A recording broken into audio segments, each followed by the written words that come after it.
Hello, in this video we'll be teaching about the 6 simple machines and how they work. So let's start.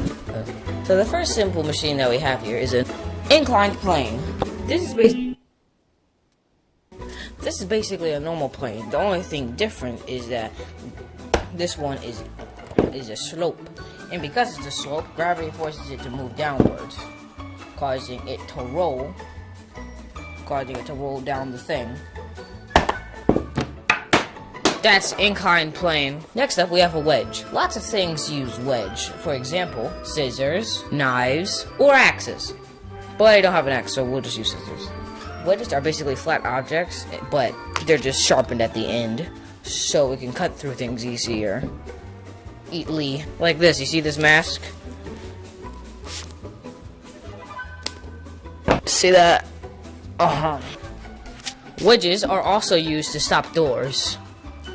And they're also pretty good food. So that's wedges. On to the next one. I don't know what it's called. Next simple machine that we have is a screw. The only problem is I don't have an actual screw as an example. So we're gonna use this. It's basically a screw.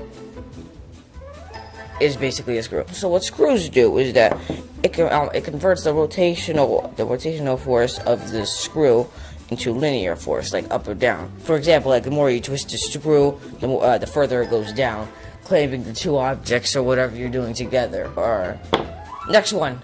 The next simple machine that we have is a pulley, but I currently don't have an example of that, so I'm gonna take you guys on a little trip. Come here.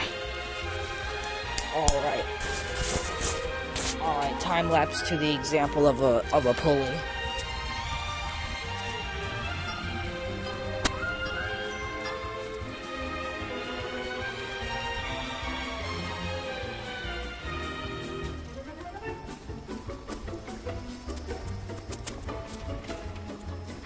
Bam! Right there. All the way up there. That's an example of a pulley. All the way up there is an example of a pulley because you get the string and you pull up the flag. Pulleys make things very easy to lift things up because they redirect the force downwards. So it's easier to pull things up. On to the next simple machine. This simple machine is like the inclined plane, but instead it's in the middle. This simple machine is the lever, or a seesaw. I like to call it a seesaw because it's like the ones on the playground. Like you just sit here, and then make the other person shoot in the air. This one's like very simple machine because you just put a downward force on here, and it lifts the other object up. It just simply converts the downward force to an upward force. So you can do stuff like this. Final simple machine, wheel and axle. Okay, so the wheel and axle.